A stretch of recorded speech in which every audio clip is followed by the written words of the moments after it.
Aujourd'hui, je vais t'expliquer pourquoi je me plains jamais d'être atypique. Je vais t'expliquer pourquoi ça devrait pas t'arriver non plus. Et je vais aussi t'expliquer comment est-ce qu'on fait pour sortir de tous ces traumas liés à son atypicité et de tout ce qu'on a vécu auparavant. Et le fait, de ressentir les choses de manière un peu plus saine que maintenant. Salut toi! Si c'est la première vidéo que tu regardes de moi, bienvenue. Je m'appelle Tevicone, je suis coach en développement personnel et j'aide les gens avec une atypicité à changer de vie et à la vivre un peu plus sereinement en 3 mois seulement. Donc, pourquoi je me plains jamais d'être HPI? Il faut savoir que j'ai un parcours avec la douance intellectuelle qui est assez atypique. C'est le mot, effectivement. C'est-à-dire que j'ai passé un test de QI quand j'avais 6 ans, où on s'est rendu compte que j'étais atypique. Et puis, mes parents m'ont dit que c'était quelque chose, que ma précocité c'était quelque chose que les autres enfants allaient finir par rattraper, c'est-à-dire que j'avais une avance, mais que c'était comme quand on faisait une course, et que j'avais pris de l'avance, mais que les autres finiraient par me rattraper en termes d'intelligence. Bien évidemment, c'est faux, hein. Quand on est surdoué, quand on est HPI, on a une atypicité qu'on garde toute la vie. Et on a aussi des traumas qu'on va garder toute la vie. Parce que, pour certains HPI, évidemment, il y a des gens qui sont HPI et qui le vivent très très bien et qui n'ont jamais eu à subir les harcèlements, les humiliations, et puis qui n'ont jamais été vulnérables du coup aux personnalités toxiques parce que comme ils ont été assez mis en contact avec les autres êtres humains, du coup ils sont assez intelligents socialement pour repérer les gens qui sont toxiques, ce qui n'est pas le cas de la plupart des HPI. Alors pourquoi je me plains? Je me plains pas. Il faut savoir, pour que tu comprennes ça, il faut que tu... Pardon, je tape tout le temps dans le trépied, c'est incroyable. Pour que tu comprennes ça, il faut que tu saches qu'il y a 2 types de personnes face au trauma de manière générale.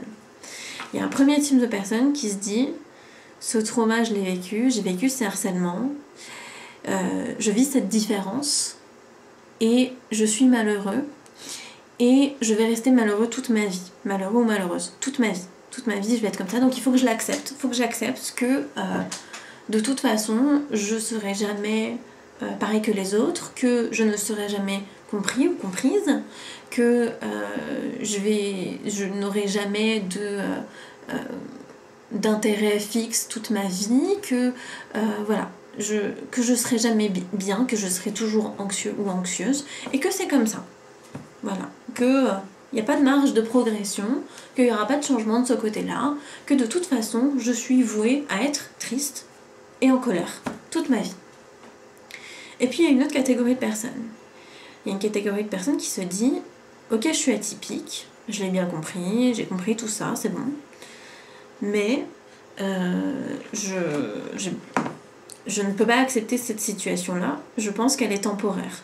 Que si je suis triste et en colère en ce moment, et de toute façon ces émotions-là, elles ne m'aideront pas à passer à autre chose. Du coup, en état de crise, en état de harcèlement, de tristesse, de cet état où les émotions submergent ce genre de personnes, ils vont couper tout accès à ces émotions et puis passer à autre chose et se mettre en action très vite, très fort.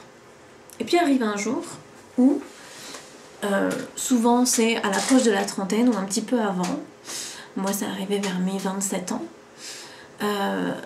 ces personnes-là ont tout. C'est-à-dire que c'est des personnes qui ont compris comment la société fonctionnait. Donc c'est des gens qui ont réussi à se faire des amis, qui ont des relations qui sont en couple, ou alors qui ont déjà eu des relations qui sont célibataires, mais ça va, c'est pas un célibat trop avancé.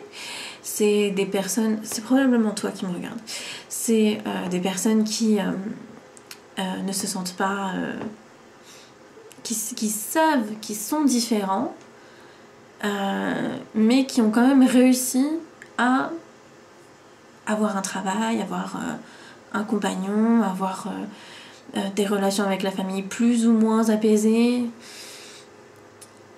Et puis arrive un moment où toutes ces émotions qui ont été éteintes pendant toutes ces années, eh ben, elles ressurgissent à ce moment-là, justement parce que c'est des personnes qui sont en sécurité pour le moment. Si tu te reconnais là-dedans, tu vas te reconnaître très fort dans ce que je vais te dire. C'est un moment où tu vas ressentir des crises de panique, pour tout et pour rien. C'est un moment dans ta vie où tu vas te rendre compte de toutes ces petites choses que tu répètes, de tous ces schémas qui se répètent encore et encore et encore. Un environnement de travail toxique, une relation amoureuse qui va pas si bien que ça, des amis à qui tu peux te confier moyennement. T'en as plein, mais tu peux te confier très moyennement à eux, parce qu'ils n'ont pas soit les capacités intellectuelles de comprendre, soit l'intelligence sociale de t'aider à surmonter tout ça. Et c'est un moment où tout devrait aller bien, mais finalement tout explose. C'est encore une fois parce que tu te sens assez en sécurité pour pouvoir ressentir tout ça. Et généralement, c'est le moment où tu commences à chercher des solutions et à te dire « je ne peux plus trouver cette aide tout seul ou toute seule ». C'est ce moment-là où tu te dis « ça n'est plus possible, je dois m'en sortir avec l'aide de quelqu'un ». Moi, ce que j'ai fait à cette époque-là, j'avais 27 ans, je me suis rendu compte que tout était en train d'exploser dans ma vie alors que c'était censé aller très bien. Je suis allée voir une psychologue qui m'a réexpliqué ce que c'était que les bases du haut potentiel et de comment s'en sortir. Et aujourd'hui, grâce à plein de développement personnel, grâce à une thérapie qui a duré plus de 2 ans, eh ben, j'ai un boulot qui me plaît, je me sens assez équilibrée émotionnellement, intellectuellement, socialement. J'ai des amis que j'adore, à qui je peux me confier, qui me comprennent réellement. Je suis fiancée à quelqu'un qui est génial, que j'aime de tout mon cœur. Et je vis mon confinement dans une villa géniale avec un bureau avec vue sur la mer. Donc réellement, tout va bien. Tout va bien. Mais ça n'est possible que si tu fais partie de cette deuxième catégorie de personnes, cette catégorie de personnes qui ne se plaindra pas d'être HPI. Cette catégorie de personnes pour qui cette différence, tu refuses que cette différence te freine en quoi que ce soit dans ta vie. Et ce dernier frein, ce dernier blocage inconscient des émotions qui explosent là tout de suite, maintenant il va falloir te faire aider pour passer à autre chose. Il va falloir te dire, bah voilà, ok, ça vient de là, ça vient de cette atypicité, parce que c'est elle qui m'a fait ressentir toutes ces choses que j'ai ressenties au fur et à mesure. C'est elle qui fait en sorte que je me sente pas complètement comme les autres, que je travaille pas complètement comme les autres, que je suis pas là où je voudrais réellement être dans ma vie. Et c'est à ce moment-là qu'il faut demander de l'aide, mais pas à n'importe qui. Et quand je dis demander de l'aide, t'es très certainement en train de te dire « j'accepte pas ça ». Et je comprends totalement parce que moi aussi c'est ce que je me suis dit. J'accepte pas ça. J'accepte pas qu'on me dise que je dois avoir de l'aide, prendre de l'aide, enfin, qui t'es pour me dire ça. Enfin, voilà. Et je comprends totalement parce que quand on est atypique, on est tellement différent que on ne peut recevoir de l'aide de personne puisque personne ne nous comprend. Et c'est pour ça que moi, en tant qu'atypique, j'ai décidé de devenir coach en développement personnel.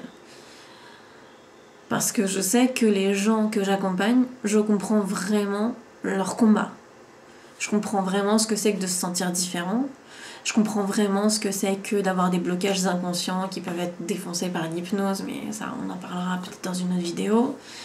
Je comprends vraiment ce que c'est que de se passionner de quelque chose et d'être à fond dedans pendant 3 semaines et puis après laisser complètement tomber.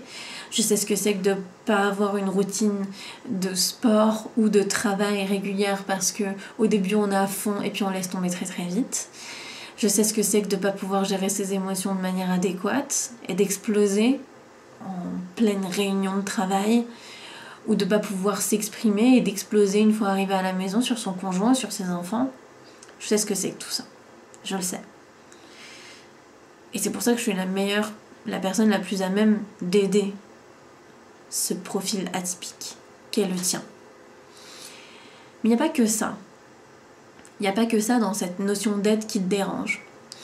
Ce qui te dérange, c'est aussi de te dire, cette personne va prendre en charge, va contrôler une partie de ma vie. Et c'est pas le cas. Moi, tout ce que je vais te faire, c'est te donner les outils qui vont t'aider à passer, à dépasser tous ces traumas, toutes ces blessures. C'est ce que je vais t'aider à faire. Je vais te donner les outils, mais je ne vais pas faire le travail à ta place. Je ne peux pas faire le travail d'introspection à ta place. Je ne peux pas faire les exercices de développement personnel à ta place. C'est un travail que tu vas faire seul.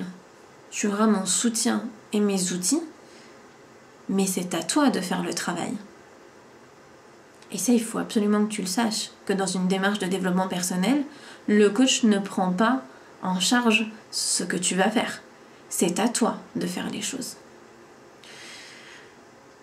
Donc, j'en parle beaucoup plus et beaucoup plus en détail dans ma newsletter de ce genre de choses. Je donne beaucoup d'outils, beaucoup de pistes de réflexion.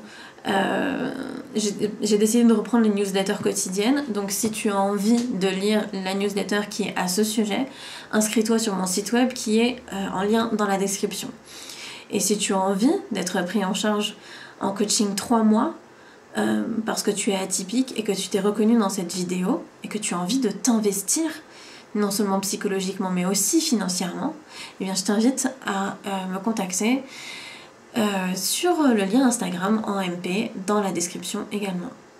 Voilà, c'est tout.